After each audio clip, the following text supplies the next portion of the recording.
Three men and over 500 kilometres through some of the world's most gruelling and spectacular landscapes in search of a formidable world record. The question is, who are they and what drives such an adventure? Oh, that's tough. That's really, really tough. I've always seen the world as being the best classroom that I've ever been privileged to study in. Always have a plan, always have an adventure, always have the next flight booked, always have something to look forward to, because sometimes life can get a little dull otherwise.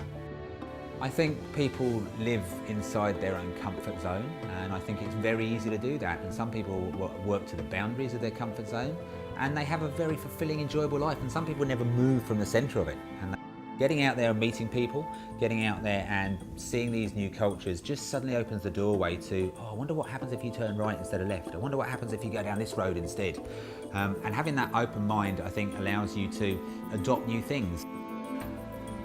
I think what scares Ben is probably a desire not to be the norm and not to get stuck in the rut of life. And I always want to strive to be slightly more than what my potential was.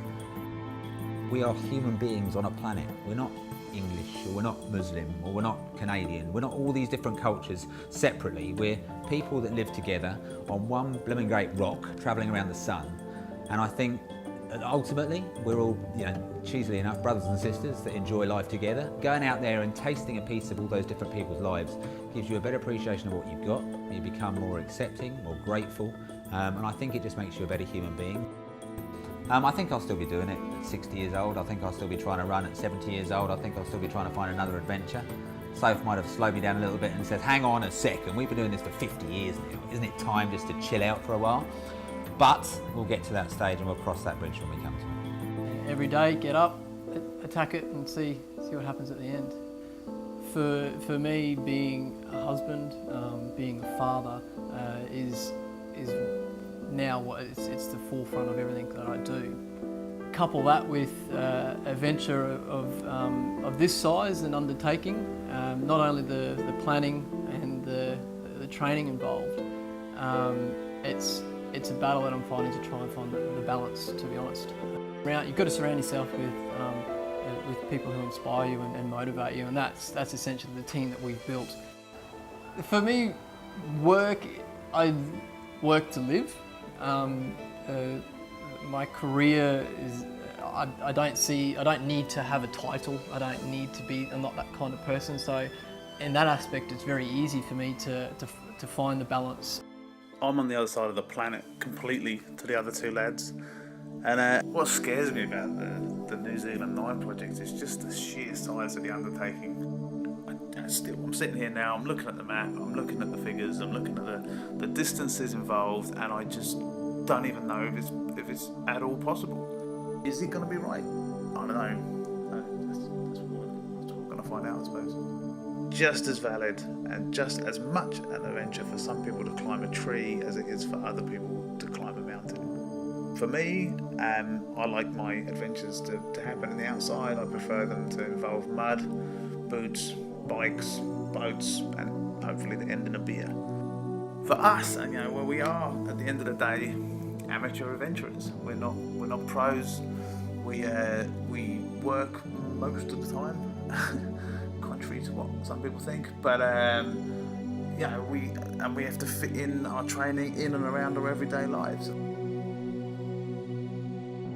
There are adventures to be had on your doorstep, and there are adventures to be had on the far horizon. I'd like to set an example for my kids that you can put challenges in front of yourself, you can go out and achieve things, you can embrace the outdoors, you can embrace your surroundings wherever you are, really. I mean, this just happens to be on the other side of the planet. It was a bizarre meeting of the three of us. When we got our heads together for the first time, Luke met Pat met Luke. They got on well. We didn't have a fight, we ran together. We sat down with a map and we planned the whole adventure. We'd become good friends, good enough to go and take on a challenge like this together and throw ourselves in at the deep end. And the adventures are all about that, and this is what our friendship was all about as well. It's the individual pursuit for me personally, to look deep within the times of hurt, when you've got the pain, when you've got everything screaming at you to stop, and you can look within and keep going. And that's something that I never knew I was actually made of. We looked across the Tasman Sea to New Zealand, a land of adventure, elevation and iconic landscapes. The 9 Great Walks are world renowned for their beauty, diversity and distance, each taking up to 5 days to complete. No one had ever tried to complete all 9 back to back. Would it even be possible? 8 trail runs of up to 78 kilometres and a 145 kilometre paddle thrown in. Once more the team are together and the world record that is the New Zealand 9 begins. Life creates the next adventure itself. I think if you put yourself out there enough and the harder you work, the luckier you sometimes get. Well, before we start this New Zealand 9 expedition, we are being challenged not only by the landscapes and the countryside, but the people. The people of Queenstown have decided that this is a worthy challenge, that we're going to be standing here to face their literal challenge. They're going to come to us and say, go out there, go embrace the landscape, go and take on this thing and see if you can do it. So this is an official welcome from the people of Queenstown.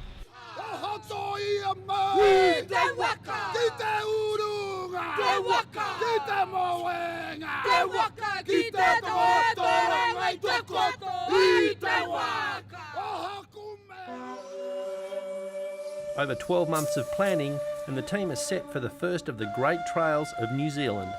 It's been a long commute and for the first time this adventure has become very, very real. It's a little bit different from Australia, isn't it? There's snow on the mountains, but the tracks are going to be, I think, 10 times as hard. They're probably 3 or 4 times as far each of them. The team is the same, and that's about it. Head down to the start of the Rakiura Trail. Got 33 Ks in front of us today.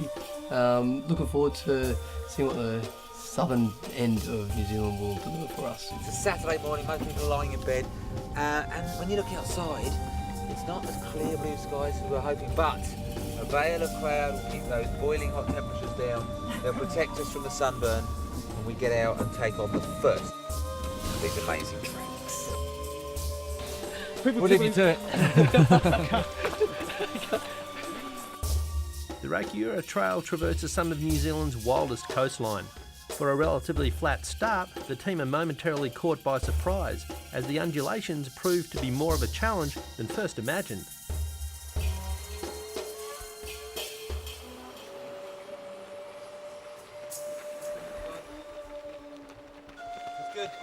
Though running through such stunning landscape, it's no surprise that the first trail's beauty overshadows its challenging terrain. We're on the southernmost point of New Zealand, the anchor of New Zealand. Yeah. And you don't expect to see this kind of stuff, so... There's not many places in the world that are further south than this, the tip of South America. We've had weather that's been pretty good, a little bit of rain, a little bit of blue skies. Exactly, when you consider how far south it is. Yeah, it is.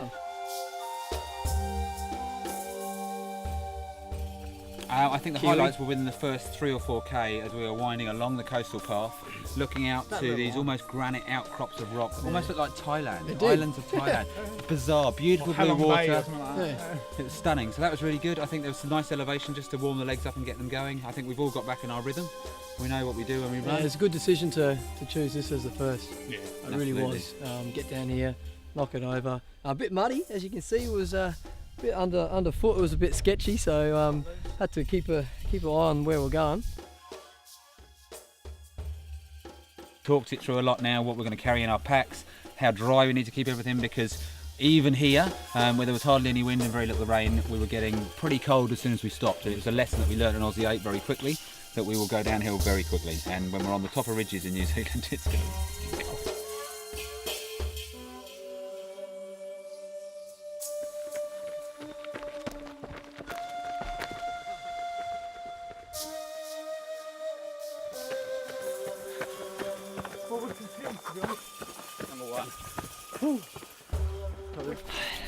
Number one.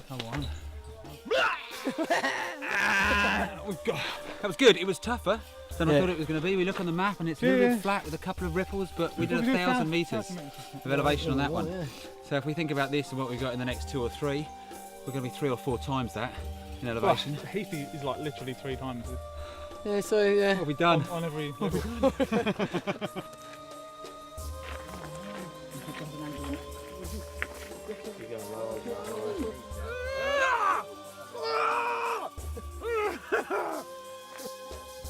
Day 2 on the Kepler Track beckons. It's an early start to the day. It's a bit of a climb. We've got 60k to cover. The first 5k beautiful and flat, then we're going to climb up to about 1,000 metres, and then from there we're going to run along the ridge line. It will take us back down along probably the next 10-15k, which is really sharp downhill, and then on the way home we'll probably just have a nice undulating little jog in the park. 11 hours, really looking forward to it. Bring on day 2. Because the start of the day is going to be extremely hot and extremely tiring and extremely hard work as we climb and climb and climb and climb. But there's going to be some beauty when we get up there. Because the drive-in last night showed us the mountains all around, there's snow up on the tops. And this one, the Kepler, is a big challenge. And there was a taste of elevation yesterday. We thought we were going for 250 metres, we went up 1,000. And today is going to be goodness knows what, so it was nice to get moving. I think we now know, we looked at each other at certain points yesterday and went, guys, I think we're going out there a bit hard. We were trying almost too much early on. We were trying to run, and the realisation was at the end of the day, as soon as we get elevation, as soon as we get a slope, we stop, we walk, we talk about the area, we have a look around, we enjoy what we're doing, because otherwise it's just head down and we're destroying ourselves on every single slope we get to. So it was a good little lesson in how to attack what will be big hills today.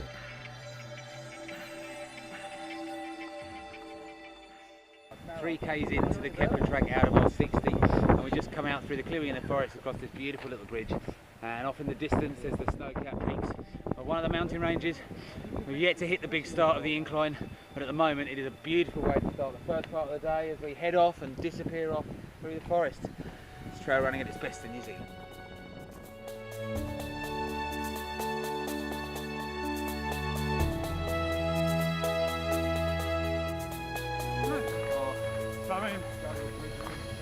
So now it's 5, almost 6k.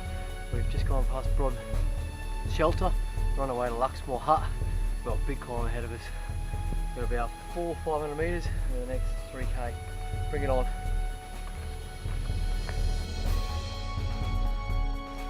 It's a little bit colder up top. There's no trees to provide us with protection, and we can see the wind out there is howling through, so it's time to get some gear on.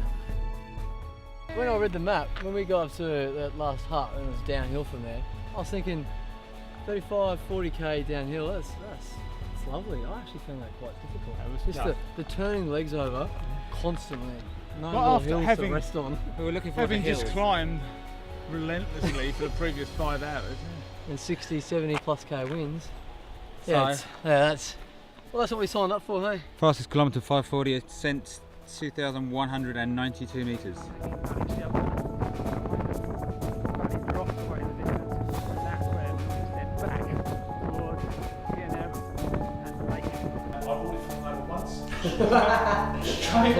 True to form. It's our team's first taste of the real elevation, and also a brisk introduction to the awe-inspiring vistas that are abundantly found throughout this region.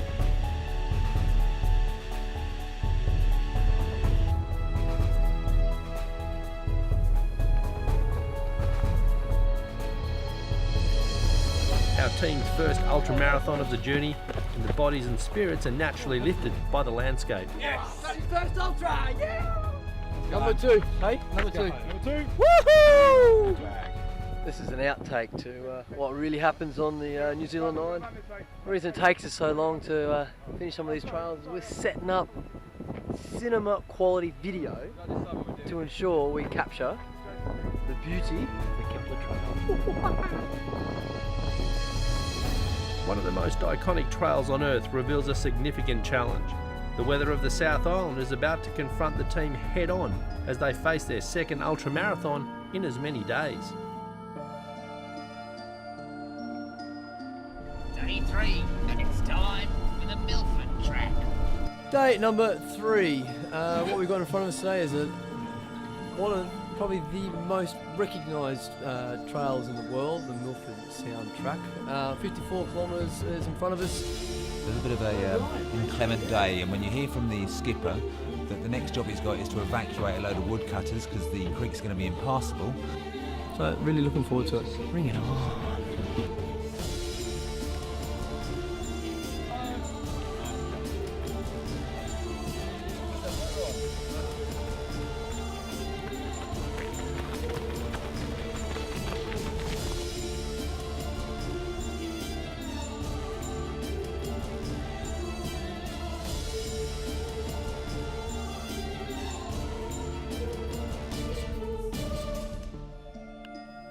As the weather closes in, Roscoe from Milford Kayaks runs us through the day ahead.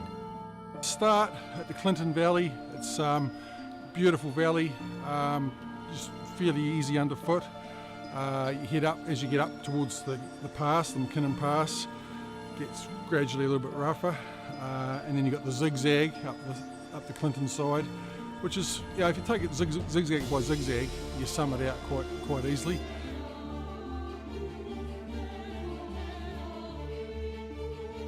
Then at the summit, you've got a huge big drop down to the Arthur Valley, and that's a real deal breaker for walkers, let alone these guys running it today. Just hard on the legs, just running. You just got to take it easy going down there. And then the Arthur Valley itself is quite rough underfoot, slippery roots, and that's when the guys will be tired, obviously. So it's getting here the last 3Ks. That's again quite smooth.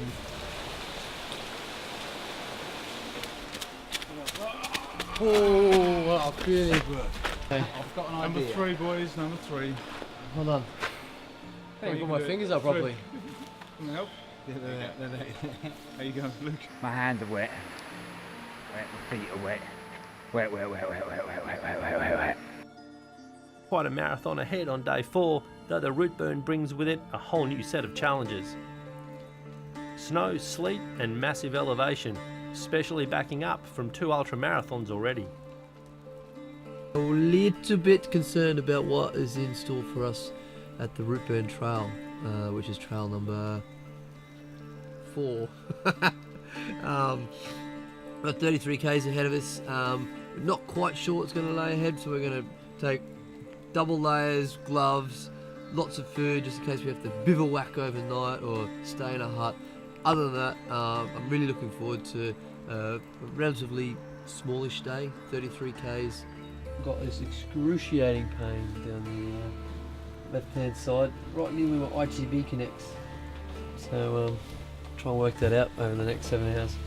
Other than that, top of foot pain is still there, sore ankle, and just genuinely tired.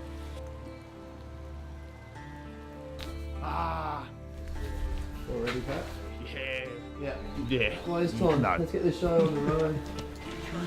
Steady start is more likely than the calm before the storm, as from the outset the elevation rises and takes the team directly into the wildest of weather that yet again reveals another side to this staggering landscape.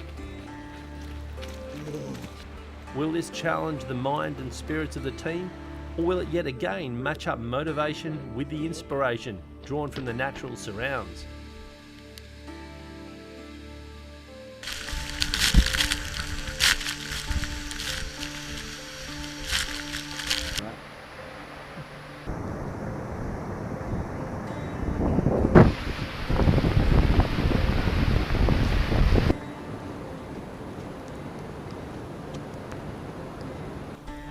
Highs and lows. Highs and lows. Up there for me, the snow. Oh, that was running through it. brilliant. I enjoyed it. 6 inches of snow, almost whiteout conditions. It was beautiful up there. Wasn't it? Oh, it was gorgeous. No, it was good. It was a good fun day. Yes. It was just massive highs, massive. In terms of massive elevation, lots of harsh coming down, hard on the knees. Undulation, baby. Undulation. It wasn't really undulation. It was just straight up, Straight down. It was brutal on the knees. Definitely, my knees are telling me all about it now. Looking forward to a And shower. the story they're telling. Long drive, Perfect. minimal sleep, and then double that tomorrow. The question of motivation, well and truly answered. Seems the team are tracking well towards a world record. Luke and I have been fortunate enough with our training to train in the hot tropical conditions of Brisbane. Going down about 18 at night, up to 32 during the day on a Sunday morning. Just like this. The perfect conditions to train. Slush, snow, ice, and very cold fingers and hands. It's English conditions out there, so it suits what I've been training in to some extent.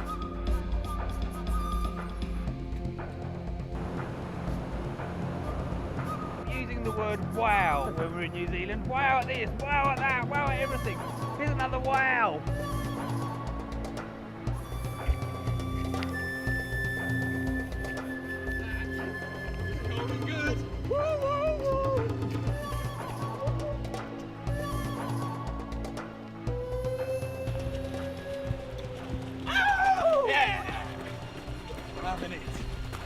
Oh, that'll be 4 of 9. Well done, Paddy boy. Oh. It's the compliments It's test. a high 4. Oh, that there. You want to be up What's top? what you were doing? There's Up 6 the top. 6 inches of snow up there. It's much better. This rain is miserable stuff. Oh, what was meant to be a rest day when we were planning this itinerary, not a rest day, but a nice easy 33k, has just turned into almost 9 hours of full-on going. That was an epic day, wasn't it? Well, how much snow do we have up there? None. No snow? Loads Where of was I? snow. 6 inches of snow Oh. coming down, sitting on our heads, sitting on our bags. Job done, boys. It was great, hey? I've Sleep on the roof. never run in snow before. Ready for tomorrow. Oh, it's not that easy. So much fun, but.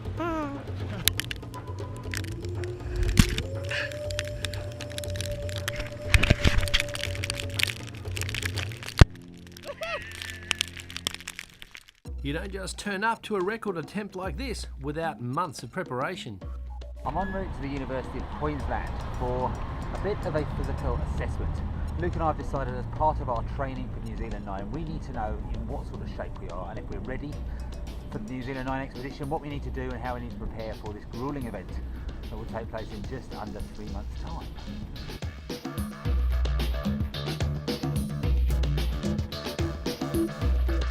It's time now to put some of this into action.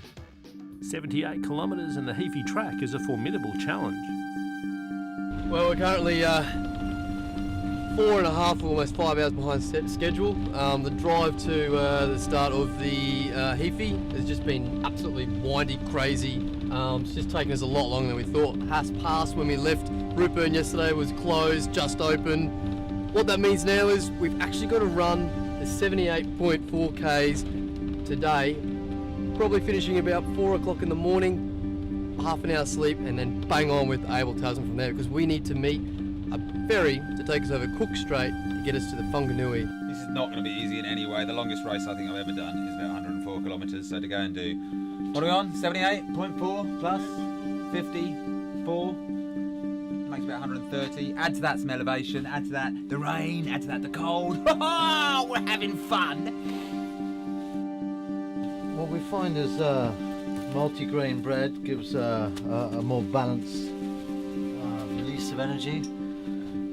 Actually, we've got no idea. There's no science behind it whatsoever.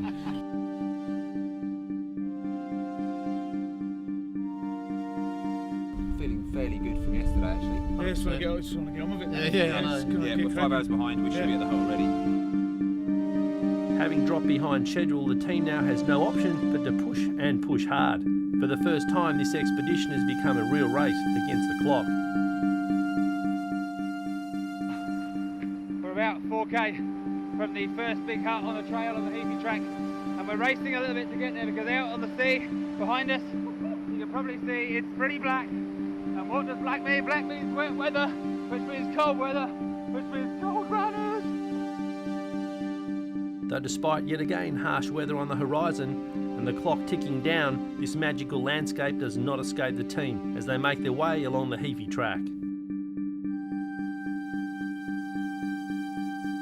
It's a pretty special trail and you can see why people really rave about it, because the first 20 kilometres is all the way along the beach and it is the pounding Southern Ocean, smashing huge waves onto the beach right next to you. You run alongside that and then you arrive at a beautiful little hut.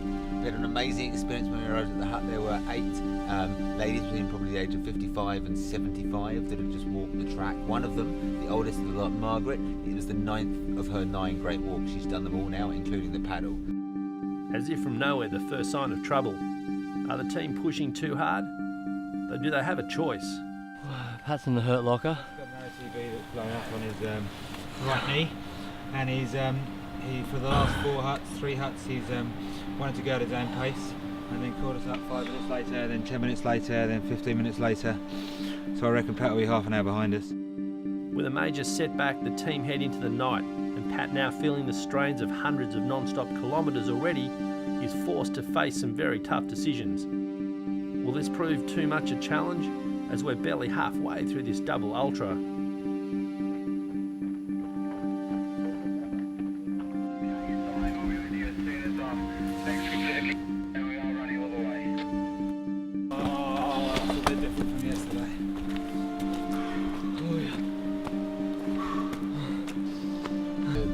day of two sides. You know, the start of the day, as you say, was a lot of fun. You know, we're mucking around, taking photos on the beach, watching the surf come in, and now, whatever time it is, 5 o'clock in the morning, we're absolutely shattered. Absolutely shattered. It's been a long time since I've been this tired.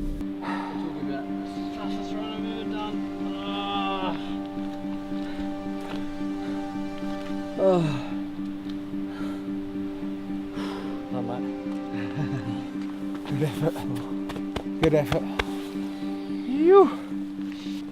What seems to be a very strange turn of events, Ben and Luke complete the Heaphy Track, though there's no sign of Pat, and even stranger, no mention of his whereabouts. But then from the darkness, it seems fatigue has just reinvented itself.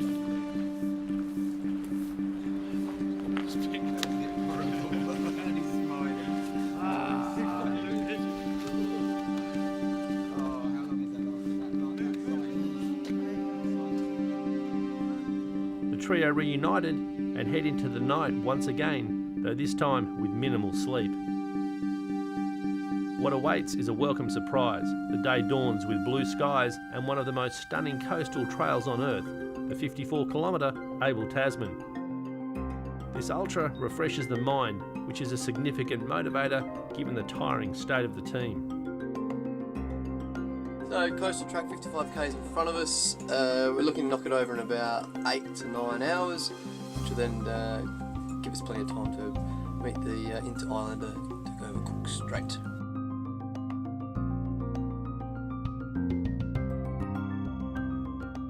After some intensive treatment and some well-needed nutrition, Pat's seemingly destroyed knees come good, and despite the ever-present pain, he decides to push on. Good morning, world. We are nearly 7 kilometres into a 55-kilometre run along the Abel Tasman Track. It is a glorious day. Blue skies above us, the sun is up over the ocean. Pat's knee seems to be doing well so far. It's going to be a fantastic day on the trails for this great walk number 6. Yeah! With such surrounds, it's hardly surprising that there is a renewed level of energy, and it seems now that the fear of failure stemming from the Heaphy Track has turned a corner. It's hard to believe that just a few days earlier we were in the midst of sleet and snow. Such is the diversity that New Zealand offers to all those who explore her shores. Spectacular, just the whole way around we're just thinking, there's just one iridescently blue turquoise bay after another. It's just a magic trail. And just, happy people all over the place, because look at it, it can't always be like this, but it is gorgeous. Ladies and gentlemen, New Zealand, that is very, very finest. This is the Abel Tasman Track. This is track number 6 of the Great New Zealand 9. For the first time I'm thinking, what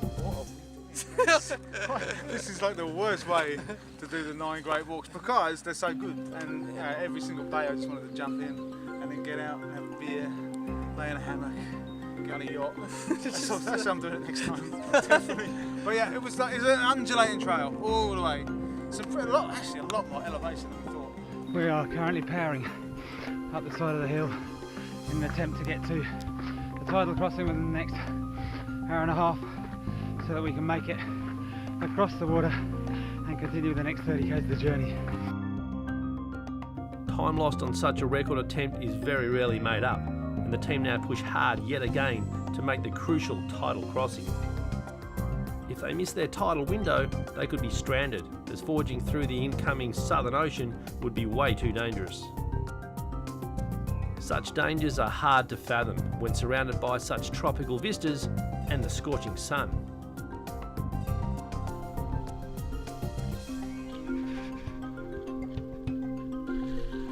Though yet again the team make the crossing. Waist deep, they now press hard as another formidable challenge awaits.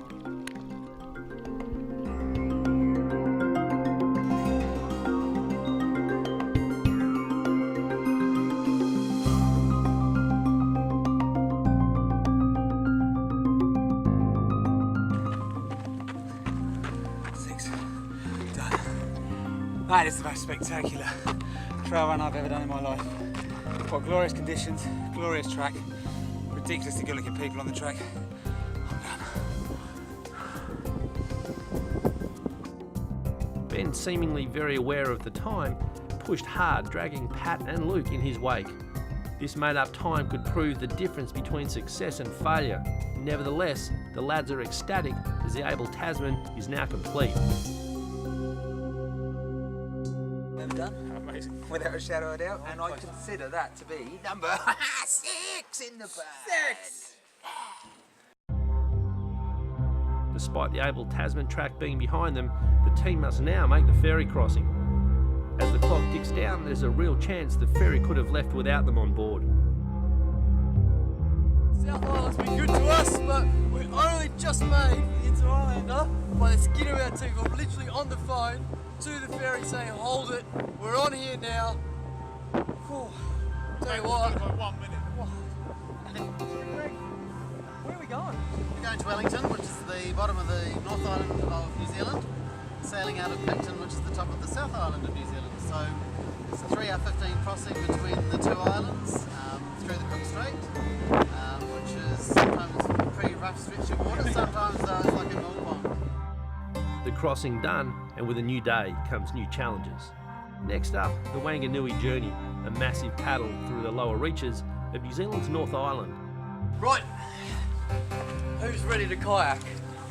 I've got my nice little pink floaties because I'm a little bit worried about what lies ahead. Hey, day 7 of the New Zealand line. I don't even know where I am. We're sitting here at the Tongariro Holiday Park. To the right of us is the Whanganui River, where we will be spending the next 20 hours or 145 kilometres. It is about 8:30, so we're about 4 hours behind where we wanted to be. Spoken to a local kayaker, Phil. He's given us some tips, some hints, and also put the hibbity-jibbities into me. We've got the carbo glass kayaks, the flow paddles, absolutely ready to rock and roll. Just really keen to get on there. How about running shoes today? Get on these beasts. Head down the river. Change, exercise some new muscles. Thank God. To be honest, I've been waiting for this day since the start of the expedition. It was one at the very beginning I thought it was going to be the most exciting day on the water. What a big day ahead. But boy, I cannot wait to get doing this. This. Rough. What am I going to do in the river? Oh, wait.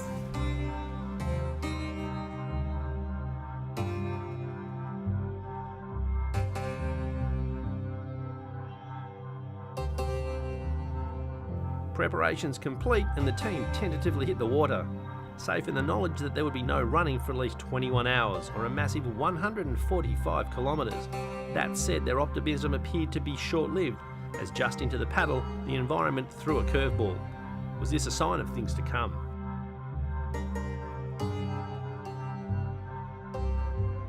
Well, we're almost 300 metres from the start, and we've taken 36 minutes to get here. The first section of big rapids that we've got is about 2k up from the official put-in point of the Whanganui River paddle. Luke and Pat are just down there in the distance. Luke has made it safely through, a little bit nervous, but he's got through, done very well. Pat sailed through like an absolute champion, and I'm about to follow. Who knows if this will be the last video take I ever do.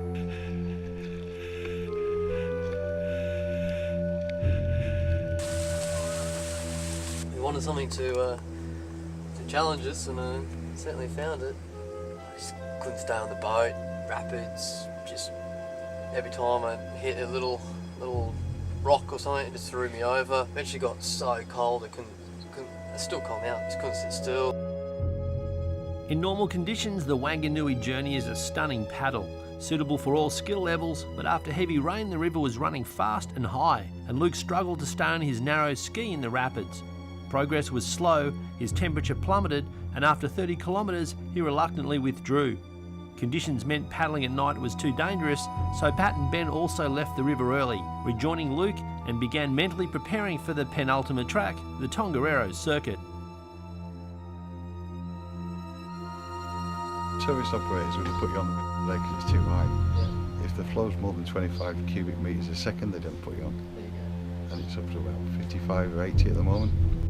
I think the hours of daylight would have just absolutely crucified us tonight. There's no way we can go and do this river at night time as we thought on paper we could have done. Disappointed but determined to continue their trail running challenge, the team regroup, refocus and head north for the marathon that is the Tongariro Circuit. Middle-earth's beauty had a few surprises in store. Cold day yesterday. We find ourselves at the Tongariro Circuit where we are on our way to continue to attempt the 9 Great Walks of New Zealand. Today in front of us is 43 kilometres of pure beauty, up a ridge line to a volcano with some emerald lakes. And we're going to make our way back down to the car park here at the Wakapapa village.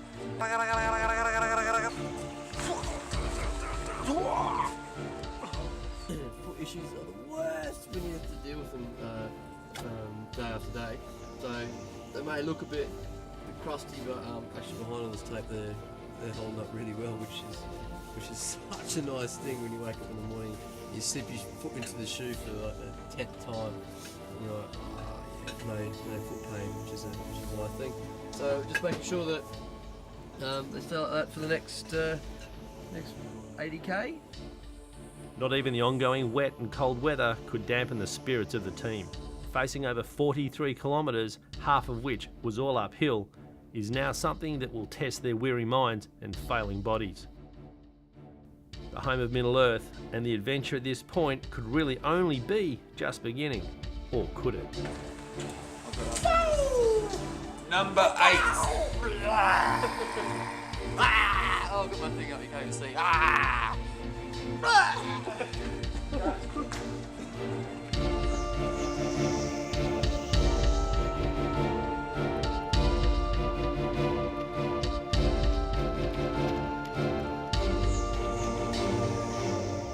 Once again into the wilderness that holds so much mystery and so much beauty. This certainly is one of the most amazing, exotic adventure playgrounds on Earth. It was a draining day, and everyone said the Tongariro crossing was going to be the one where you suffered from exposure the most. Without a shadow of a doubt, coming up from the first hut, where everybody looked at us like we were mad, saying, why are you going up on the top now? They're trying to close the track. We got up there, there was about 100k an hour winds. We were almost being blown off the edge, we were in thick cloud. There was ice on absolutely everything up there. There was on the windward side. It was brutal, and then we had to scurry down an icy scree slope down the opposite side of that in pretty driving rain and strong wind all the way back. We've just headwind the whole way for 14k, haven't we? We've just come all the way back into it. There's drained every single bit of life out of our bodies. I don't know where I'm going to get the energy from for this next one. Well, I have no idea. Well, I left a part of me up there. When all seems done and dusted, and the worst seemingly behind, another drama was building back at base camp. The team on the mountain were unaware of the desperate times ahead. They were in fact out of time, or were they? So I've pulled up the yellow brick tracker. From what I can tell here, they've done about 2/3 of the track so far. That's in a time of about 6 hours.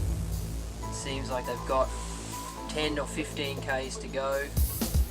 It's about 1:30 at the moment. I don't think they're going to make it. Jason desperately tries to arrange a helicopter to the final trail. Do you know the track? Not at all, no. I don't. She was going to get the coordinates and position to get there and permission to get there. The team has a helicopter, though nowhere to land it. I understand from the visitor centre that you guys potentially have a helicopter landing site that we may be able to utilise. They're running through the night, but they need to get transfer there. As soon as they get off the helicopter, they need to hop in a car, and they need to get driven straight to the trailhead because they need to be finished by 7:30 tomorrow morning, and so they need to start as soon as possible. Having just completed their 8th epic trail, this is not the news the team wanted to hear. Oh, the parts of us on that mountain, we'll never get back. They've been trying to organise the helicopter. Yeah. The helicopter needs permission to land. We've been trying to get in contact with docks. Docks are closed. We can't get permission to land the helicopter. We've had to organise with a local holiday park who has an area for us to land. But we need to go now in order to make it to Taupo by 5 at the latest in order to get to the bush camp and in order to land. How far is it? We need to go now. So close, yet seemingly too far. This would be a make or break run to the helipad. And no time to waste, as the pilot was concerned that daylight would be running out. If limits had not been tested, then this would be the final hurdle. A true test of stamina and fortitude, and still 46 kilometres to run through another cold night.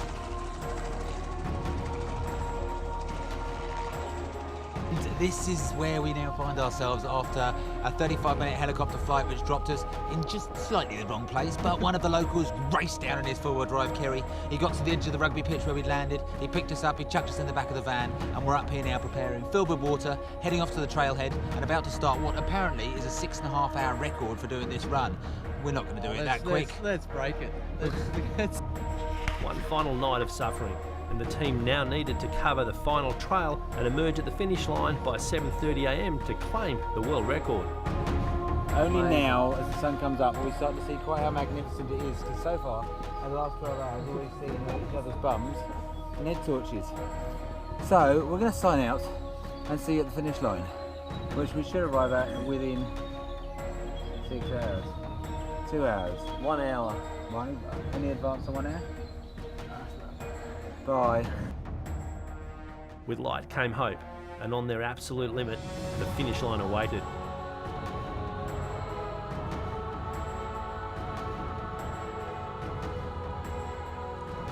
Three regular men who would achieve a very special feat of endurance in one of the most challenging environments on Earth, the New Zealand night.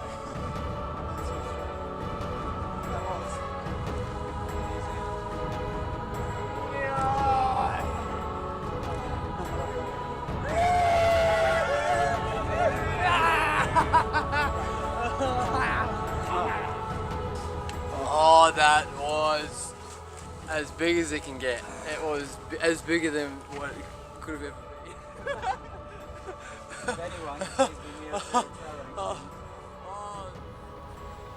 Absolutely nothing left.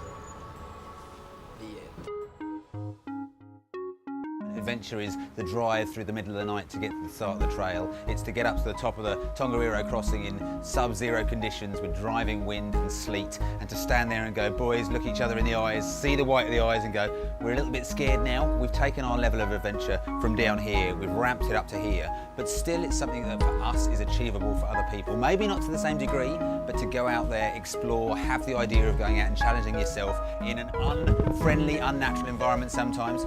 We've gone out there, we've certainly done it, and New Zealand 9 has delivered plenty of adventure with a capital A.